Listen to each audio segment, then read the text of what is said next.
we'd never talked about devaluing a currency in such a political way. Before it was kings, I think it was Henry VIII, used to shave off a piece of the sterling. So basically the coins just got smaller and smaller, and that's how they devalued currencies. But this was a concerted effort to get the voters to do so.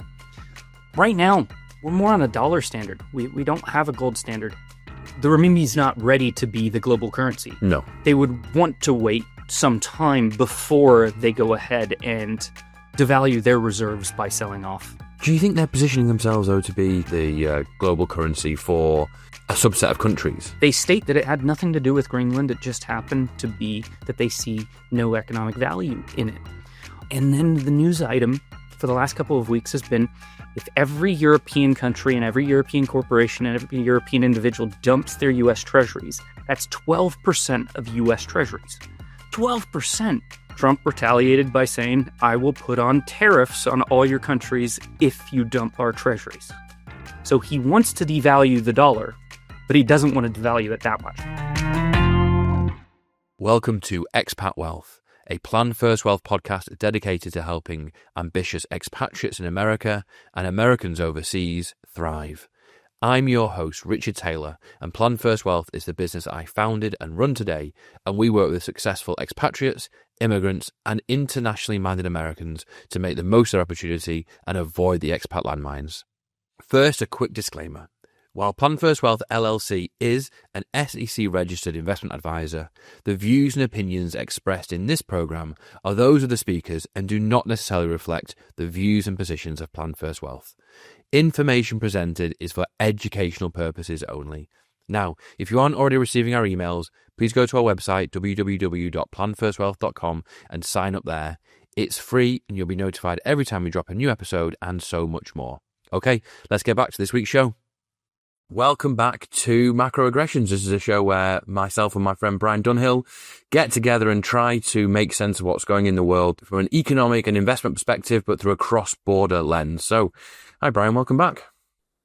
Great to see you, Richard. We're going to make sense of this? I thought we were going to make fun of this. Well, you're going to make fun of it. I'm going to try and make sense of it for everyone. Okay, perfect. That's the dynamic, right? How are things? Oh, wonderful. Wonderful as always. The rain is finally starting to subside here in London, so hopefully we'll be able to get the Wellingtons off and get some sunshine sometime soon. Dude, we woke up to freezing rain this morning. I've never driven in it. I've never had a winter like this in America. It is unbearably cold and snowy, and I love the snow, but it's been relentless. Let's get into it. Lots to talk about. Lots going on in the world as ever. We live in crazy times, right? It's going to be a crazy year. It's going to be a crazy couple of years. And we've had absolutely nothing but news every single day. I mean, it's like they're trying to distract us from something in the background. What could that be? That's not going away. I don't know, Richard. You're supposed to make sense of this. Okay. You're leading me into dangerous territory. That is not going away, and it's tawdry, it's awful, and it just keeps getting worse. It is one of those aspects that it is going to tear down some major political and business fronts. The question is which ones are going to go down and which ones are going to manage to get through this. But they're doing a good job of distracting us from it as well. Well, it's taken down some big names already, and what's spinning everyone out is it looks like it could take up down a prime minister who's not even in the files. Exactly. And yet we have to sit there and kind of shrug our shoulders and say, are they just looking for something to tear him down? Yeah. I think the only reason that he stands a chance is because nobody wants to stand up in place of him. I heard a crazy stat on a podcast the other day. The last time a prime minister won a general election and then went on to contest the next general election was 2001. Tony Blair. Since then, and the question is, are we, as in the UK, turning into, Europe, where it's just a constant stream of like government falls, new prime minister, government falls, new prime minister. 2001, that's a sobering stat. I think Japan's even worse than most of the European countries. They've had constant turnover. I know we've discussed demographics many a times. and that Europe and the UK are kind of following in Japan's demographics. But what if we're following in their politics too? You know, the more I learn about the US system is so different, and the 4-year term that each president gets, the stability on the one hand, the certainty of that is, I think, a benefit, but obviously the flexibility that you get from a European style, British style system also has benefits. I guess the older I get, the more I realize just how kind of imperfect all these man-made systems are, and there is no perfect. There is no perfect, but I think the best example that I ever got of the contrast between the slow and efficient exact style of the Europeans versus the fast break things mentality of American politics was in Lincoln's biography. Lincoln was obsessed with trains, but then he became obsessed with building a train from New York to San Francisco. And at the same time, the first international train was being built in Europe from a little town in Belgium called Liège up to Cologne, which is no distance at all. It took them the same amount of time to build that short distance as it did for the Americans to build a train from New York to San Francisco. The main reason why was the train from New York to San Francisco, they had two public companies. Whichever company built the railroad would get 50 miles to either the north or the south of the railroad. So naturally it was build it fast. As long as you can get the actual goods across, you can rebuild it later. So just go as fast as you can to get your 50 miles. In Belgium/Germany, it was all about building the perfect rail until you got there. And it took them the same amount of time to build those two pieces. And it's not to say one's right and one's wrong, but it explains some of the craziness in politics and in companies of how they do business. Move fast, break things in America, and the very exact ways over here in Europe. And yet now you look at the amount of high-speed railway America has compared to just France. If we would have had Biden for a little bit longer, I bet you he would have advocated for a lot more rails because he loved his trains. Yeah. Well, one thing's for sure, they're not getting built now unless they run on coal. Yeah, what did we have? A nice passage of another environmental bill getting destroyed. Yeah, a little more coal trains. That might be interesting. How much can we wreck the world in the next 3 years? All right, let's moving swiftly on. What have you got for us? So at first on the docket, we're talking about gold because of course we are. Who isn't?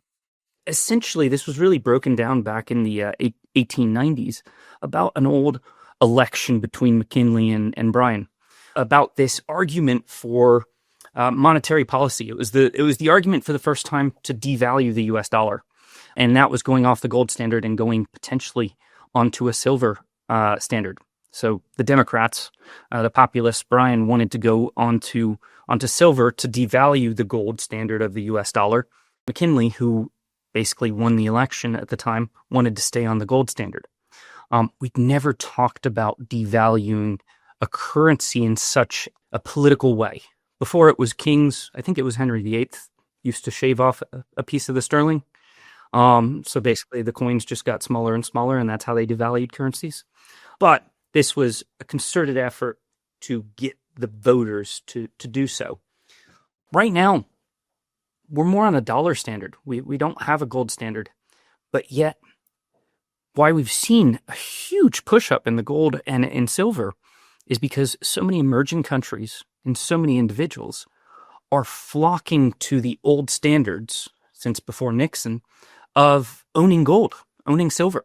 We've essentially had a concerted effort for countries not to own U.S. dollars, especially emerging markets. And that's a scary faction when it kind of breaks down to how much debt the U.S. has and what we've built as a financial centerpiece. And I don't know if I like gold at these prices. I think there's a lot of speculation in there. When it costs 10% more to buy actual gold bars than it would be to buy a gold ETF. And that's all the China trade. That's all the individuals that want to have it basically sitting under their bed. And that speculation starts to get disjointed. Is that speculation or is that fear? I tend to think most of the people that are talking about gold are fearful that the dollar shouldn't have as much value as it currently has, which I agree upon. But I don't agree upon the amount that gold has increased versus the amount that the dollar has decreased. Therefore, for it to be substantially worth more than it currently is becomes the speculative part. And I don't speculate on money. I like things that create a return, that kick out a nice dividend or have the ability to bring in more revenue instead of just speculating on a value. And that's where it becomes a true speculation. How much can we really pull out of the ground? How much can we really actually value that as? That's my problem with gold as well, Brian. We invest, right? We invest for 10, 20, 30 years longer sometimes. And gold always strikes me as a trade. And I know the arguments against that, but I can't get over that. It's a tool for trading rather than a tool for investing is how I see it. Absolutely. And it's the same argument nowadays for Bitcoin or any of the other cryptocurrencies. It's not to say that it will go up or will go down. It's how do you value these types of things? And there's only two ways that you can really value them, which would be if you equate out a logarithmic scale and you basically say if each person attracts 16 people, the whole world's population will use this as a currency within X amount of time, and therefore it can get to a certain valuation. Otherwise, it's how do you get all the dirty money into it? So if you get all the cryptocurrencies or all the gold, et cetera, these become great ways for money laundering. I'm not advocating this for any of the compliance that are listening. It's just the reality of the cause. Yeah. So if you take those two metrics, if you take the only two ways to value all the cryptocurrency in the world being those two metrics, it should be worth $2 trillion to $3 trillion, which are worth well over $3 trillion when it comes to all the cryptocurrencies. So I can't find a good way to substantiate that this should have more value. And gold and silver falls into those same buckets. But naturally, markets can be irrational longer than we can, say, solve them. So therefore, I'm not going to bet against it. It has been fascinating to see gold do what gold's done in the last year or so versus what Bitcoin has done. Absolutely. That's not playing to the narrative we've been sold for the last few years. That's been a very interesting... How many times has the narrative changed over the last 15 years when it comes to Bitcoin? Very true. Yeah, very true. So essentially, they're fitting the narrative based on wanting to increase the price. And it's worked for them for a while. Some people have done very, very, very well out of that indeed. Absolutely. But what's it going to be worth in 20 years? Yeah. I would see either a ton or nothing. Yeah. And that to me is not an investment. You know, we could have bet on the Super Bowl this last weekend. That wouldn't have been an investment. But we could have made a ton of money. Exactly. Yeah, that's exactly how we see it as well. So I guess the gold thing ties into our second point as well, which is dollar weakness, right? Or not even just necessarily dollar weakness, just the rest of the world looking askew at the US and thinking we need to decouple somehow. Absolutely. I mean, what do we have? 70-something countries that peg themselves to the US dollar. We have the world's reserve currency in the US dollar. And Trump has basically said, I want to devalue the US dollar. So what is everybody doing? They're basically saying, wait a second, we don't have to listen to Trump on a lot of things, right? Certain things, there's the taco trade. But when it comes to devaluing the dollar, it's very easy to lose faith in it. And, you know, with this whole Greenland thing, the first big news item a couple weeks ago was the Danish pension fund. Academiker. Is that how you pronounce it? Do you think I got that close? Or works for me.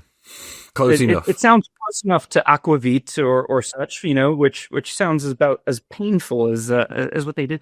But basically, the Danish pension came out and said we don't want to invest in U.S. Treasuries. And they state that it had nothing to do with Greenland. It just happened to be that they see no economic value in it. And then the news item for the last couple of weeks has been, if every European country and every European corporation and every European individual dumps their U.S. treasuries, that's 12% of U.S. treasuries. 12% is significant to where Trump retaliated by saying, I will put on tariffs on all your countries if you dump our treasuries. So he wants to devalue the dollar, but he doesn't want to devalue it that much. Yeah, well, that's a tightrope, isn't it? I mean, the idea of a coordinated dumping, I mean, in theory, yes, it would be horrendous, but how realistic is that? I mean, a lot of this is held by private companies, and it's not going to be across the board, but what we're seeing is more and more countries. I mean, China this week has basically stated that they want all their banks to dump their U.S. treasuries. The Chinese government owns just short of $1 trillion worth of U.S. treasuries. So if they wanted a coordinated effort, they don't have to coordinate it amongst their companies, their banks, etc. All they have to do is just dump the ones that they hold in their basket, switch those over to euros, pounds, whatever else it might be. They'd be shooting themselves in the foot to do so. But the fact that they're coming out publicly and stating these is significant.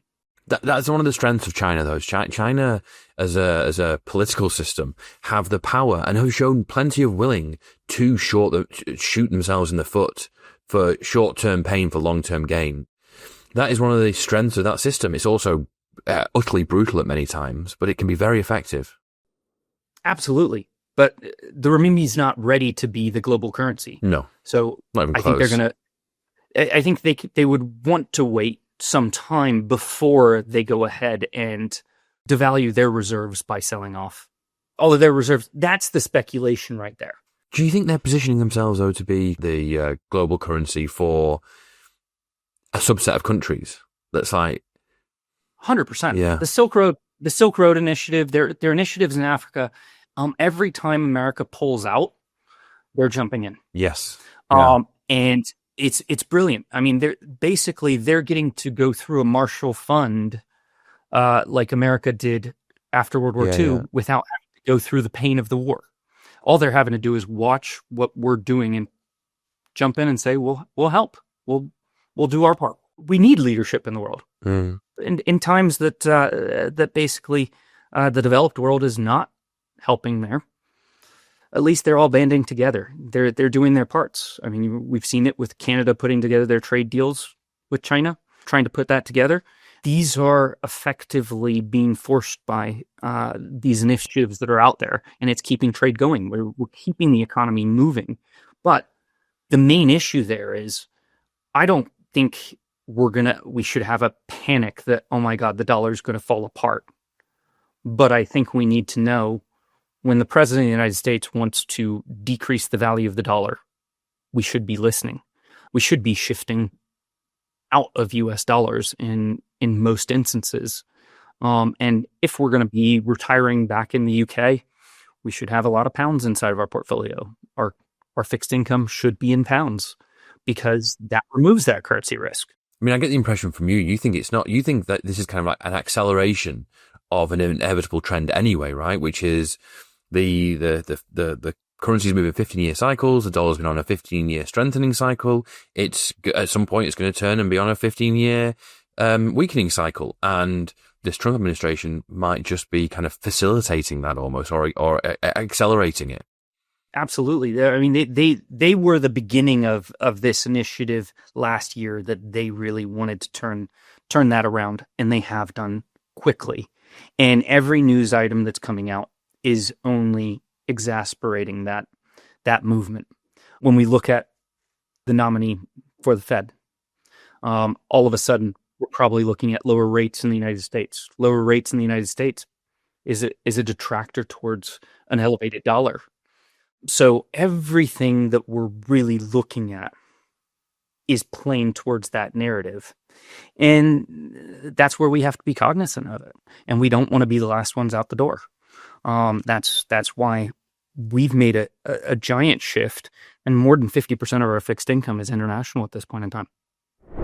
I'm excited to announce that Expat Wealth has its first sponsor, the Global Financial Planning Institute. The GFPI exists to provide education, community, tools, resources, and ongoing research for financial planners and other advanced financial professionals working with international and cross-border clients in the US and Americans abroad. I'm a GFP Institute Fellow, and I've put all our employees through their GFPI programs when they join us. I've met some great people. I've learned a ton. It's a genuine community of internationally minded folk doing their best to serve their clients properly and, critically, sharing what they know in the oftentimes challenging and ambiguous US cross-border environment. And as anyone in this sector will tell you, you're always learning. So if you work with international clients and or Americans abroad, or if this is an area you're looking to get into, check out the GFPI at www.gfp.institute. You will be glad you did, and I hope to see you there soon. Well, here's a question for you. This is a real life example. We've got a client, a Brit, who's returning to the UK after a long time in the US, and they've got hundreds of thousands, millions in IRAs. And they've asked us, like, how do we currency hedge for this? And we were just like, we were debating options. You know, you could go to the FX providers and do forward contracts, but that's only hedging out a year in advance. What would you suggest for? Because I know you do much more of this. You have many more people in Europe and the UK. How would you interact with brokers and buy UK stocks? Like, what would your suggestion be? I tend to think the first place you really have to be looking at is on the bond side of things, Mm-hmm. and you can buy international bonds inside of a US IRA On Schwab. Yeah. You keep it in the United States, and you still buy UK bonds inside of the IRA. So we have that for plenty of our clients. Some clients don't have a large enough IRA to be able to build a full bond ladder inside of that. And that's to where then you can use instruments. For instance, when you look at PICB, the ETF, I'm not promoting this, so please, compliance, don't call me and say I'm pushing this. There you have a full instrument that's ex-US dollars. So it's not just pounds, but at least you're getting ex-US dollars. And that means there's going to be some correlation in there. You're only getting 15% inside of the UK, 60% inside of Europe. But there you have some correlation for those smaller IRAs that you can't build a full mix of that bond ladder. But the fixed income is the first place that we really have to concentrate on. That's a US ETF, right? So that's going to be you're going to buy that in US dollars, but essentially everything under the hood is non-US. Exactly. And we're now starting to see more ETF carriers actually going live with international instruments. We've been talking with Bullion Capital, who has a wonderful UCIT that has international high yield, and they're going to convert that into a US ETF. Oh, they are. So okay, 100% European high yield fixed income in a US based ETF. They've had the strategy for a long period of time, same management, et cetera, but now it's going to be on the US markets for every US carrier to be out there. There's pieces from First Trust. First Trust have issued several foreign currency elements that have helped us in building the portfolios with fixed income and international carriers. And as the dollar continues to go down, I guarantee you the demand's going to be going up. And I'm knocking on the doors of every single one of the ETF carriers to basically say, we need more items to be able to buy for these American expats. Very good. Okay, so let's move on to the final piece, which is the divergence between the US and the rest of the world. A long time coming, one might suggest. One might argue.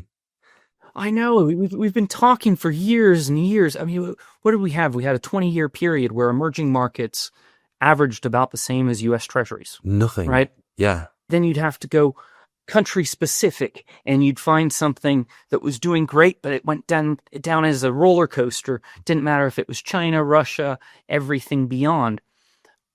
We basically have gone from a period of time where emerging markets have been hurtful in our portfolios to being the best performers inside of our portfolios. We've gone from a period of time where Europe and the UK was lackluster to where they're outperforming, pretty much doubling the returns of the US market.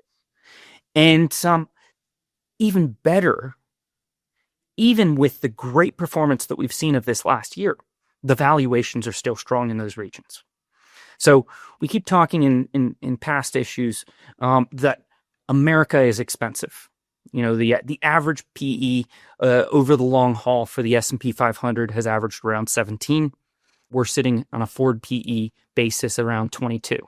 That's not saying it has to fall. It's just saying if it falls, it has further to potentially fall, right? So we've constantly been trying to marry positions around the S&P 500 of lower PE basis so that we get to a better relative level. And when I look at emerging markets overall, we're sitting about 14. We just started positioning a lot of pieces over in Southeast Asia, especially Korea.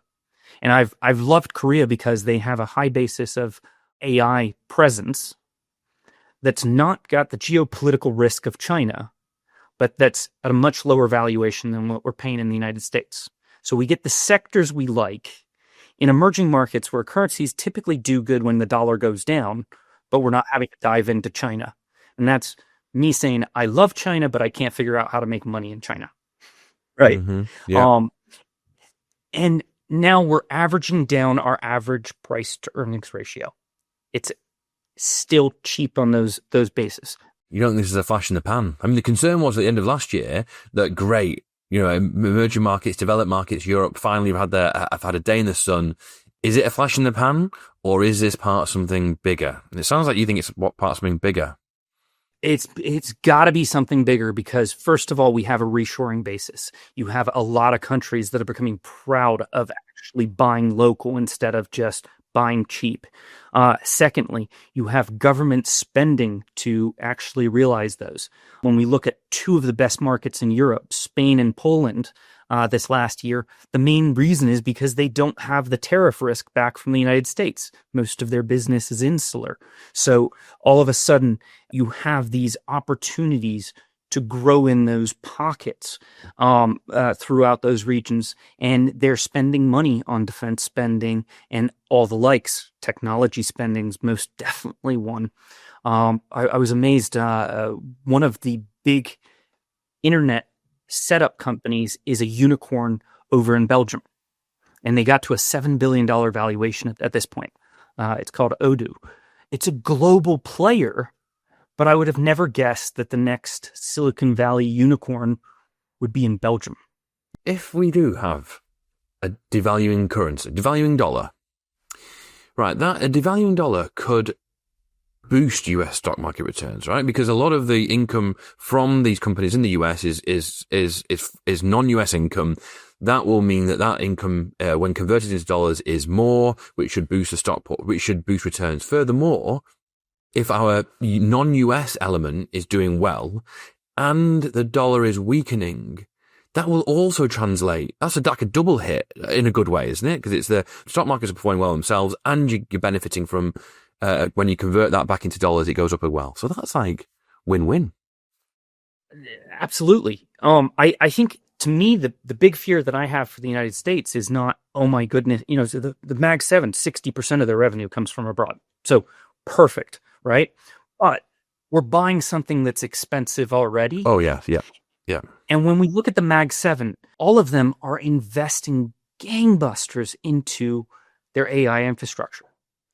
If it works, there'll be gold mines. Mm-hmm. If it doesn't work, oh my goodness, they've just spent all of their revenue. Yeah. Well, is it $650 billion worth of spending amongst the top few companies in the United States? We've never seen that kind of spending, even during the telecom booms of the 90s. In the US right now, we're seeing the big stocks that have driven the market for the past 10, 15, but definitely 10 years. That narrative is shifting, finally. It kind of has to, because we're getting the conglomerate effect. We remember back in the 2000s, Citigroup accumulated every single company out there, and then all of a sudden there was a devaluation of the company because you couldn't see under the hood. Then you got the same thing when it came to GE, right? They got into every single business. Over here in Europe, it was Philips. Now, I really think that we're starting to see it amongst the tech players. And the best example I can give is a couple weeks ago, Google finally sought an investment for Waymo. And we were always joking that we'd look through the 60 or 70 companies in Google's Alphabet's arsenal of companies. But nobody really cared about anything beyond Google AdWords, YouTube, and the likes, right? What was it? YouTube's the third biggest company over Alphabet, and yet they have more revenue than Netflix. That's just insane. But it's a secondary function. So Waymo was this tiny company in there that nobody was factoring. And now they seeked outside investment, and it's got a valuation of $145 billion. Now, do you think that Alphabet needed the money in there, or did they need the valuation so that people stopped concentrating on the fact that AI could go ahead and kill their cash cow? Yeah, well, yes, but then look, first of all, like, Alphabet, what a business. You know, the YouTube acquisition. Have you taken a Waymo? It's incredible. I've seen one pulled over by a cop, and they're being introduced here in London in the next couple of months. They're just it's just one of those things that it's just staggering how far we've come as a species. But you remember when ChatGPT came out and Alphabet just sank like a stone because everyone thought that's the end of search, and yet here we are, and they've bounced back and more. It's not the end of search. I just don't know if you can write those guys off.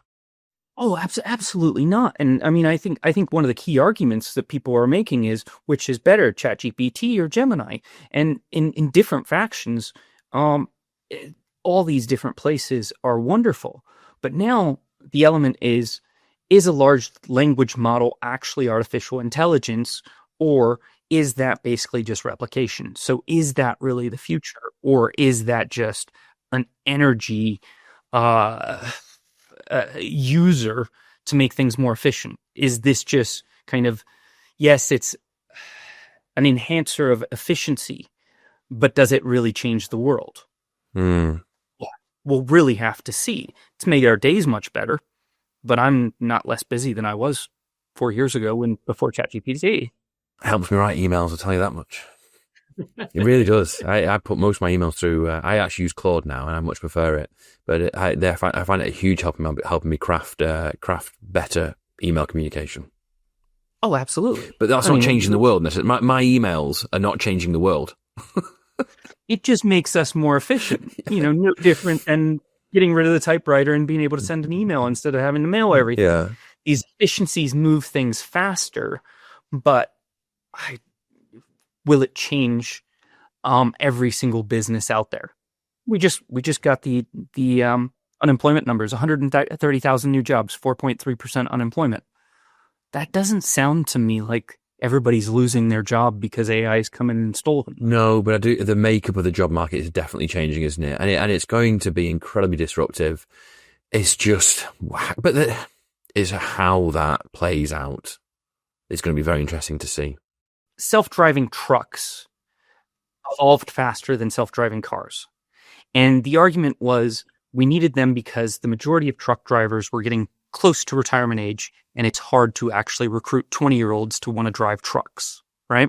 30-year-olds to want to drive trucks for the rest of their life. So all of a sudden, we had to fix that not because there weren't people that didn't have jobs and would take those jobs. It's just convincing them to take those jobs was too hard. It was easier to program a robot. During COVID, it was easier to go ahead and program self-paying facilities.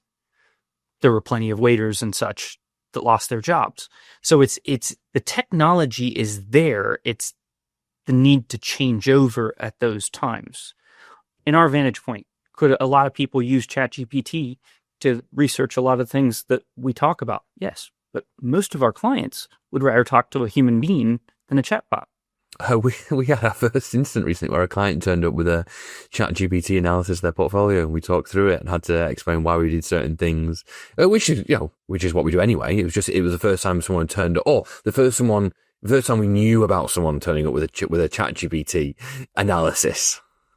It won't be the last time. Absolutely not. But I tend to think that it's a good thing because it means we're able to talk on a more personal level. Yeah. Absolutely. Because they could, having done that research and read that stuff, they come to the meeting with a much higher baseline of knowledge and understanding than they would have normally. So it allows you to skip through kind of the 101 on portfolio building and get straight to the right. This is why that's there. This is what we're doing with this. This is why you can't necessarily, honestly, it came down to this is why you can't just pick last year's best performing fund, ETF, sector, whatever. That does not work. And this is why. Are you advocating the dogs of the Dow?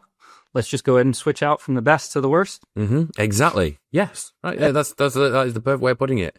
So it was interesting in times. We live in interesting times, my friend, on many levels. Oh, absolutely. I tend to think that most of our clients, we get to present the financial aspect. We get to present the raw numbers. And then we ask them the questions, how will you deal with the emotional vantage point?